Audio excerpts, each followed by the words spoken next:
The next software I want to talk about is the NIV software on the Puritan Bennett 980 ventilator. So you may have decided that you want to use non-invasive ventilation. It seems to be growing in popularity. And to do that, you may decide you want to use a mask on a patient. We know that masks have inherent leaks, and so how do we address those leaks? Well, let's go in and set up NIV on the Puritan Bennett 980 ventilator. I'll hit the vent setup button first, and then I'm going to go over to the NIV. Now in NIV you have a lot of options for modes that you can use. So you can use a syscontrol VC, syscontrol PC, SIMV PC, SIMV VC, and then probably most people will probably use spontaneous with a pressure support setting.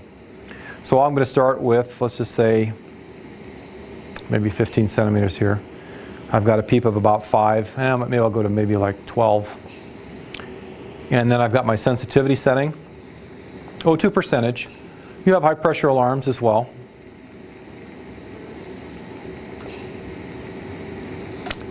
Disconnect sensitivities, you've got that as well.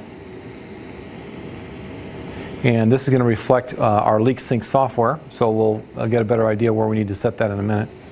You also have a spontaneous inspiratory time limit, so you can adjust that as well. And eSense, and a PEEP, as well as a rise time. And so I'm going to go ahead and accept those settings.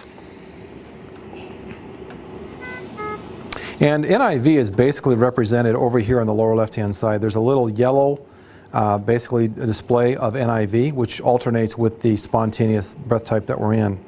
We can see that leak sync is automatically turned on as well.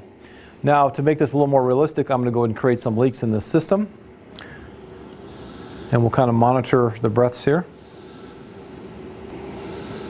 And I'm going to pull down my top display. And it gives me quite a bit of information here. So starting from the left to right, I've got a leak of 30%. Total leak per minute is 6.1 liters per minute.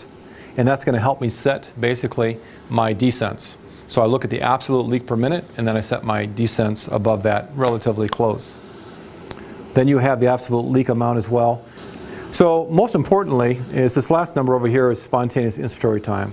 So you want to make sure that that's a reasonable amount of time based upon your patient population size. So if it's a neonate, certain time for that, as well as with adults.